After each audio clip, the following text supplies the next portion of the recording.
Right, I'm going to go to blue.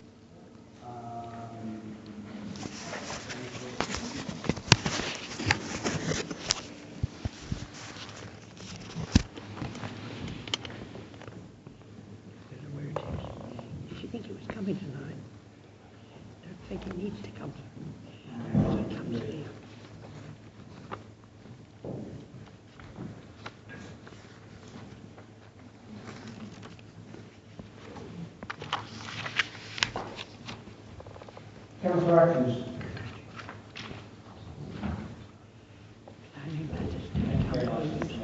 I believe this is to Councillor Chowney, who might take over on this issue, I believe. But if I'm wrong, please do pass it back to the member. Some weeks ago, the Save Ecclesbourne Glen campaign group made a request from members to be present while the route measurement of licensing issues in the interest of public safety and fire concerns were made at Rocklands and Park. We have recently been told by a director this is not possible. Whilst in normal circumstances, we completely understand, however, given that a huge loss of trust in the council by a large number of people across the town, it is proof that these are not usual circumstances. Therefore, can I ask the leader to reconsider this request to the planning department and rebuild credibility and trust from the public on planning matters in the future?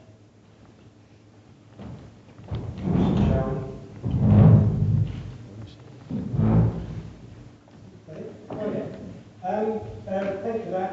Yes, I think that's been dealt with really as much as it's entirely inappropriate for members to be checking up on what officers do. There's a distinction between the role of members in terms of policy and the role of officers in terms of management and running the council on a day-to-day basis. Indeed, within our constitution, there is a code of conduct and protocol between members and officers, which makes that pretty clear. And it would be in contravention of that if members could check up on what people do. It would be entirely inappropriate for that to happen. And I think Simon has made that very clear. Thank you, Councillor. Councillor Rogers. Thank you, Mr. Mayor. My question is to Councillor Paul. Can she please update us about the recent successful bid from the Coastal Renewal Fund? Thank you, Councillor. We were actually successful in obtaining £50,000 from the Coastal Revival Fund, which means that we can do even more work in Rock Valley than we've already anticipated in the land for the capital programme. It means that we can now look at it means that we can look at picking up the lighting schemes that appear so that it was continuity, draw people along the seafront. And at a time when we're looking at the work, the improvements in the promenade, which should be coming to a close as the pier opens, the White Rock Bath, and there's the queue at the end of this week. I think it shows what the intervention this council can do when the opposition party refuses to do anything. Councillor Cracknell. Thank you, Mr. Mayor. I believe this also is for Councillor Chapman, the leader of the council. Can you tell me what assurances are going to be made that when the licensing agreement for Rocklands Caravan Park is made, the council will ensure that all regulations and licensing conditions are correctly included? And I give as an example the current caravan work is a clear 3 metres inside the boundary.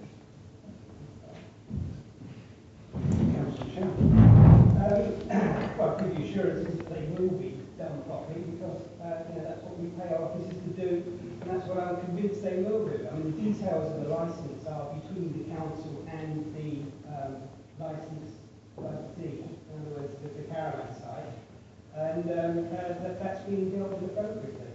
There's a lot of kind of new regulations and things that the officers have had to do in drawing up this licence, which takes some time. But as I say, it's not a process of consultation or appeal or anything. It's a technical matter which is drawn up by the officers with the licensee, in this case it's the caravan side, and I'm sure that will go appropriately. Councillor Wesley. Apologies. My definition of interest in was a bit full of plan. My modgraph seems to be clean up and knows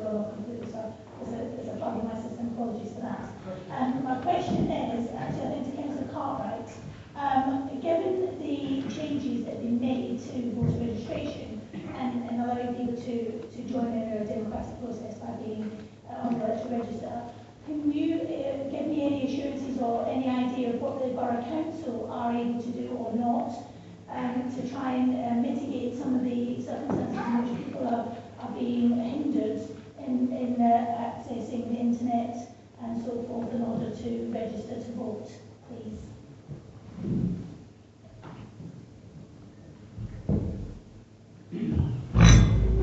My thanks to Councillor Westley for her question. I think it would be helpful if I started giving you the background.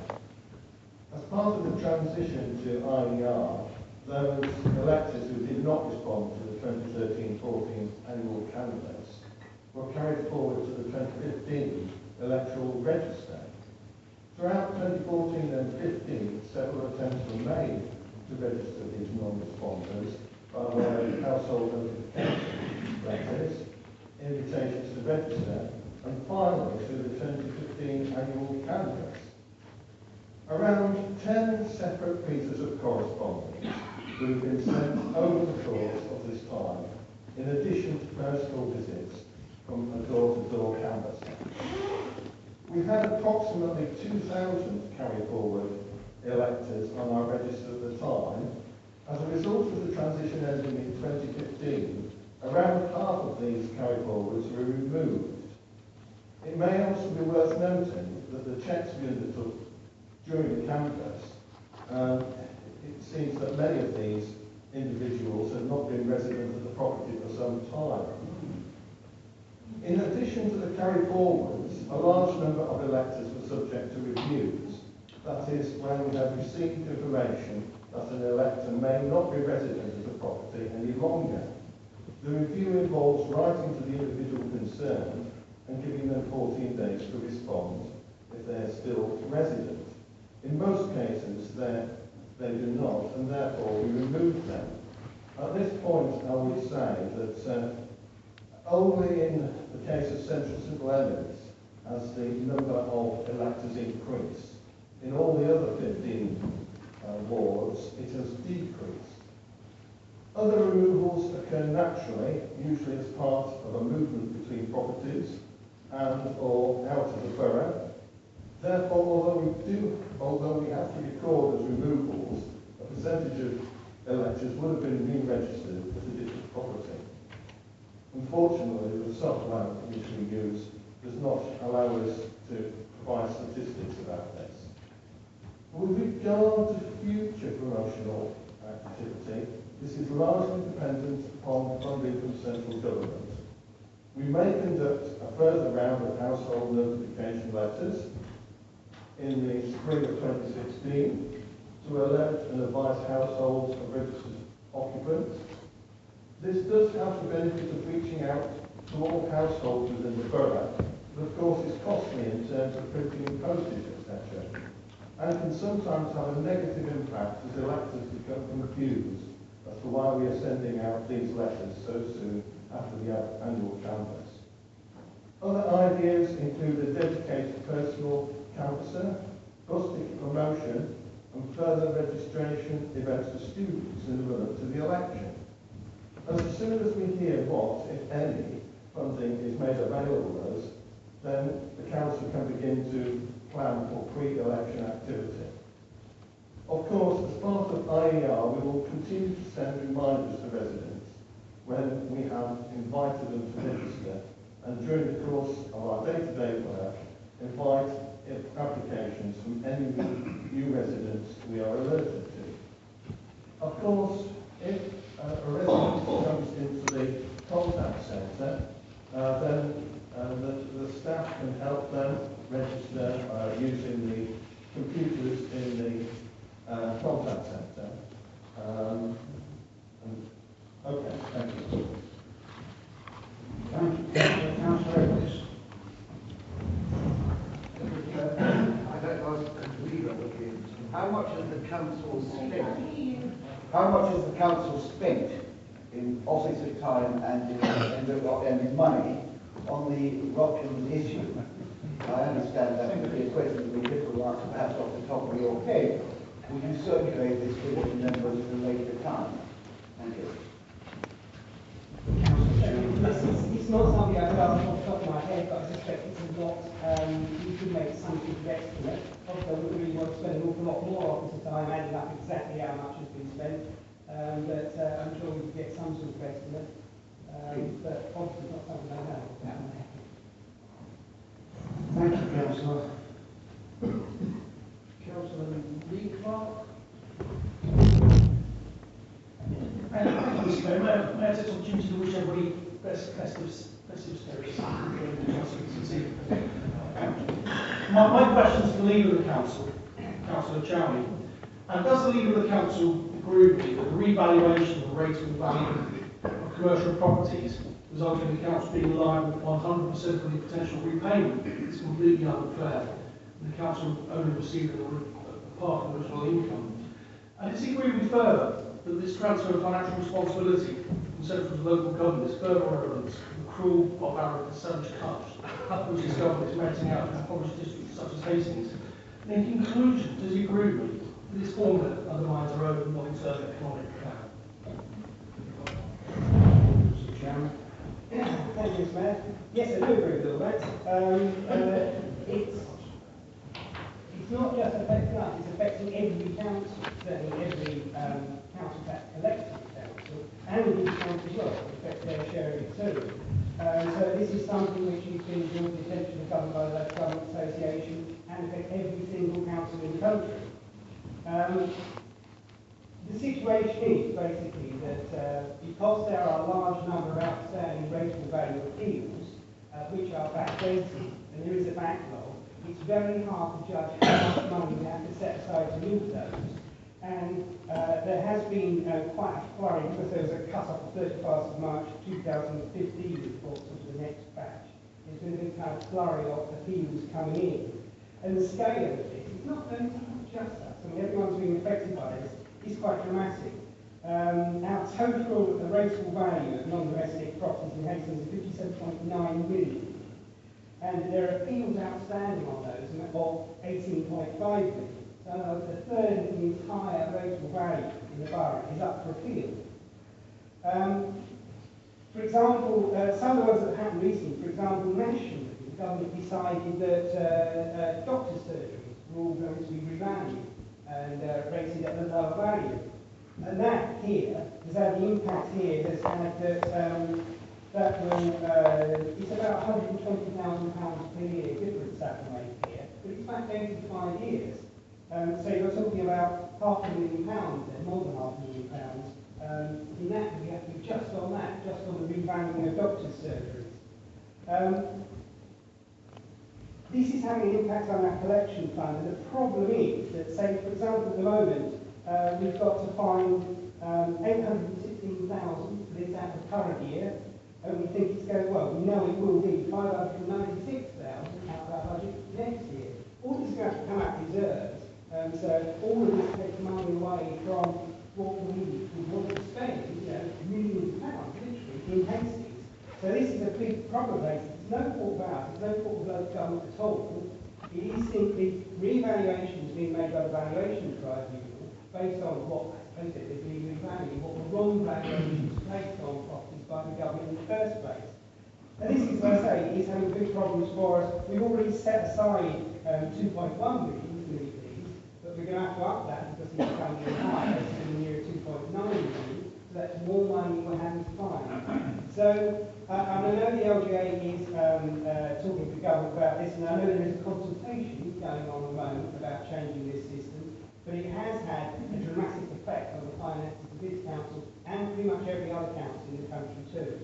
And we hope that they do change it, but it's not coming in time to lose the several millions of pounds we must have Hastings as a result of this revaluation process. Thank you, Councillor. Councillor Clark.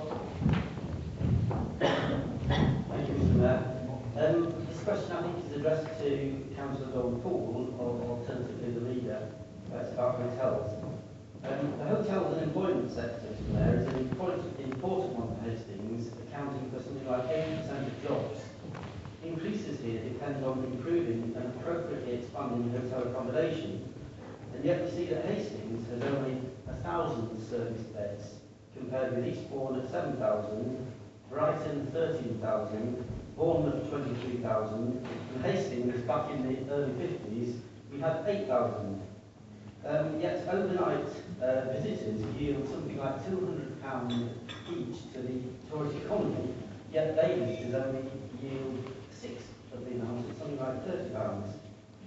Whilst policy guidance on the supplementary planning documents is welcome, surely the Leader of the Council would agree with me that much more needs to be done urgently and proactively to expand this key employment and regenerative opportunity for Hastings, and therefore what actions will he put in place to address this issue, or will he call for a cross-party working group to be established to address this issue urgently? Councillor Chairman. Thank you, Mr. Mayor. I mean, this is kind of part of Paul and Councillor Paul and Councillor Paul as well, for tourism, but I kind of had some history on this one, if you like. Yeah, I mean, this is a problem, you're right. I mean, this is a problem. We do have insufficient bed spaces in Hastings for overnight accommodation. You're quite right too that overnight staying tourists bring in much more money into the town. They often tend to be overseas, because they're coming from overseas, they'll go back, well, it's likely to go back the same day. So this is a problem.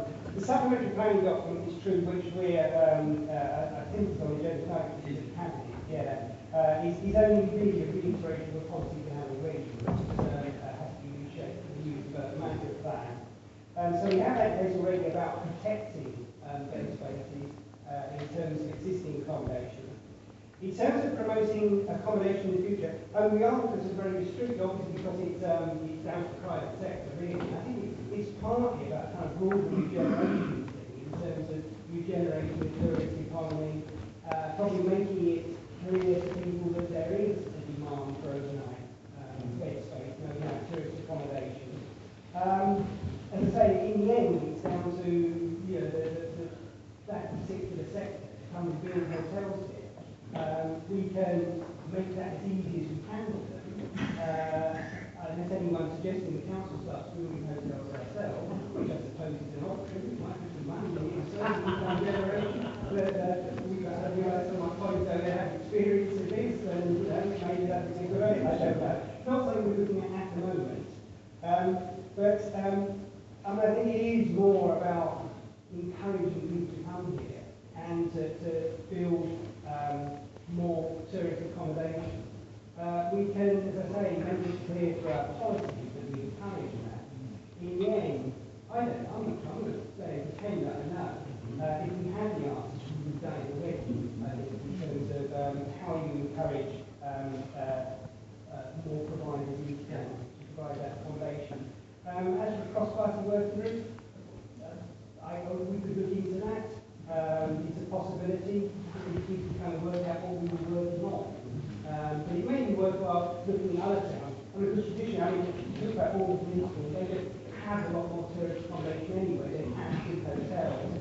And we haven't had the problems of those hotels closing down. There was a time when all on the seafront, there were abandoned hotels along there, which was now being turned into residential accommodation rather than being resurrected as tourism accommodation. That didn't happen so much in Eastbourne Glen, but they retained that. It is a problem for Hastings, we're quite right to raise that. And it's something that we can look at further, but I think the trouble is nobody's come up with any good ideas at the moment. And I don't think you get them in those other towns because they always have attractive. So, thank you very much. It is a problem, and it's something that we need to keep working on. Thank you, Councillor. Councillor Charles Wilson.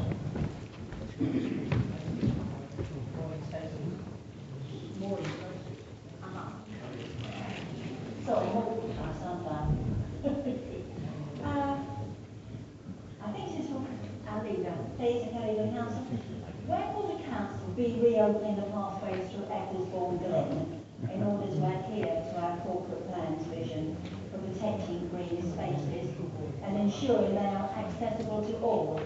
To my knowledge, there are many people going up there and going around the closed footpaths, and of course wearing away and eroding and making more damage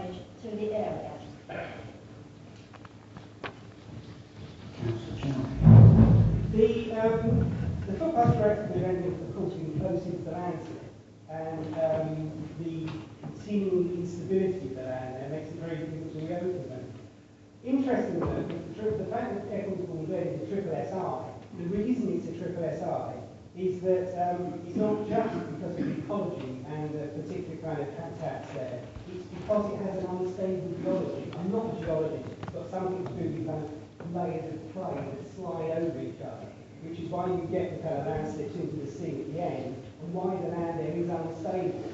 So you can't do anything major to stabilise it, partly because it's a triple SI, and partly because the reason it's a triple SI in the first place is because the land is unstable.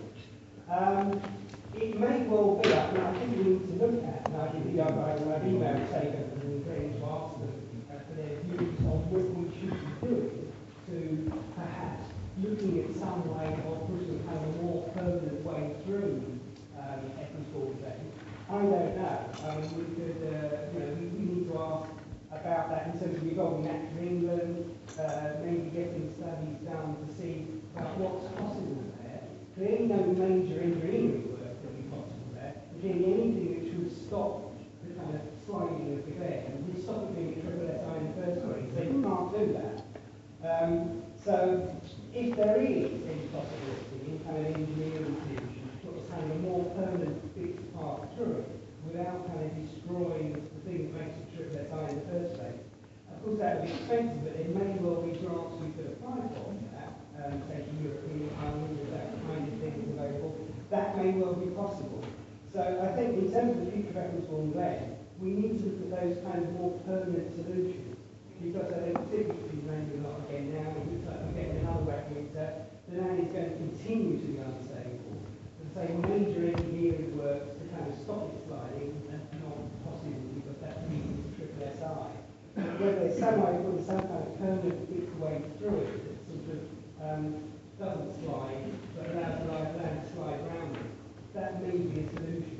But I say that's something that we get through the economy, certainly respect to quite expensive. Certainly something that I would welcome further discussion. Thank you, Councillor. Councillor Turner. Thank you, Mr. Mayor. My questions to Council Chairman. This question is with regard to the network rail, the work going on between Warhurst and Tunbridge Wells, adding 50 minutes extra onto its journey for the commuters from this town. I think it's ridiculous that Network Rail argue it's better to have these works going on a Monday and Tuesday than rather at the weekend, when people have got to go to and from work. I think it's absolutely absurd. I know that our MP has consistently failed to comment on this issue, whereas the MP for Tunbridge Wells has. Will Council Chairman therefore fill this breach and make the views of our resident commuters known in the relevant quarters? Thank you. Thank you. Yeah, I mean, it's true. Greg Clark has been on the radio talking about this and has complained. We can certainly add our voice to that. What Network Rail actually done, though, I believe, is because there have been so many complaints about weekend closures, they decided doing them on Mondays and Tuesdays instead. Although they're doing them from 9 p.m. to 5 a.m., I believe, which is the sort of minimum slot you can have for rail work. The problem is, of course, with so many people sort of staying late for work, students and things like that just before Christmas, and lots of people want to go up to London just before Christmas, that perhaps wasn't the best time to do it. Because it means that if you get a train back after 9 p.m, or even before 9 p.m, coming back to England, you are subject to this hour or so delay, because the trains have been replaced by a bus service on that part of the route. So it's not good, it's not ideal, and we will raise these concerns with Network Rail, in as much that at least they should have left it until after Christmas. We kind of appreciate that they are trying to listen to passenger concerns, but I don't think they've quite got it right in this case. Thank you, Councillor. Councillor Lee. Thank you, Mr. Mayor. I hope everybody will have a Merry Christmas. I echo Councillor Clark's sentiments regarding that a few minutes ago. My question, though, is to Councillor Davis. Councillor, as lead member for Environment, Leisure and Amenities, do you agree with me that you have a responsibility to respond to residents, campaigners and others, of course, that write directly to you regarding many issues. And if that is so, if you do agree with me, could you tell all of us why you have consistently failed to do so, that these people have felt needing to complain to other councillors in the council regarding your non-response? And what are you going to do to improve that? Thank you.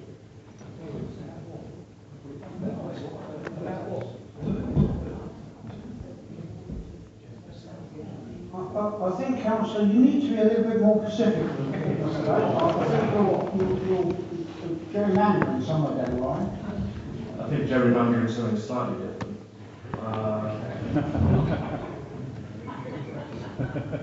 In short, okay, let's rephrase that slightly. The Ecclesbourne Glen group contacted me and said that you have not got back to them when you should have done. Can you tell us all why you haven't done that and what you're going to do about it? Thank you, Councillor. Thank you. I had a suspicion that might be the reason. It's actually out of respect for the issue and the question, because I've come into the portfolio without the necessary history and background. And as you can see from the questioning this evening, the leader of the council had absolute continuity of knowledge on that issue. I have made that, I thought I made that clear, perhaps I hadn't articulated that, perhaps I should. But because of the sensitivity around this issue, you do not want to, as a responsible public servant, and hopefully the league member, in any way to unpick or unravel or add misinformation or wrong thinking to what is evidently such a sensitive issue. Therefore, I bow to the leadership in terms of their continuity of understanding and knowledge on this subject, as evidenced by the questions, and I was not surprised by this evening. I think that the quality of the answers that we've received more than ably demonstrates my reasoning. Now, when we move forward into the future of the Glen, and again, I'm standing here thinking about the futures in my role, and if I'm re-elected next year, that's what we'll be thinking about. That will be the time to engage. Until the debate moves forward in that direction, I don't think it's appropriate for me to begin to become involved in issues and subtleties that I may not have the commensurate knowledge to deal with, when there is so much capability and so much knowledge there embodied in my leader. I hope that gives absolute clarity in terms of my position. Thank you. Thank you, Councillor Davis. Well done. And can you please, through the chair? Sorry. Sorry. Councillor Cook. Thank you, Mr. Mayor. Can I first start by just apologising for asking this question about trains?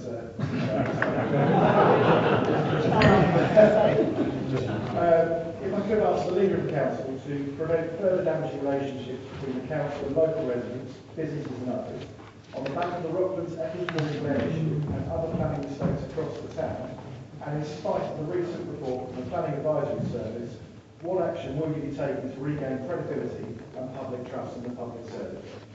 Planning service. Less than 30 seconds to answer this question. Okay, the Planning Advisory Service, as you said, did a report which basically said that we had an extremely good planning service that was working efficiently and was doing its job properly.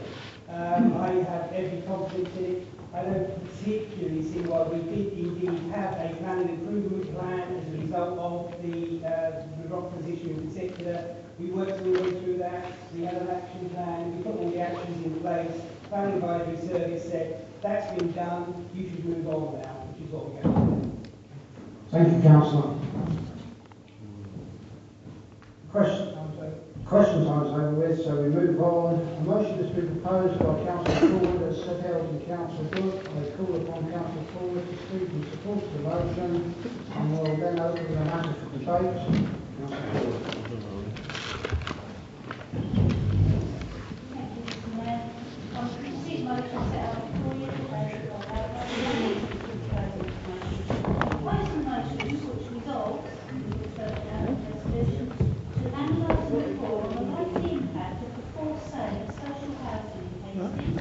extension of right to buy and the start code requirements contained in the housing bill on the availability locally of affordable housing. The information that's then gathered will be used to support Councillor Chowney's writing to the MP and the Secretary of State with our concerns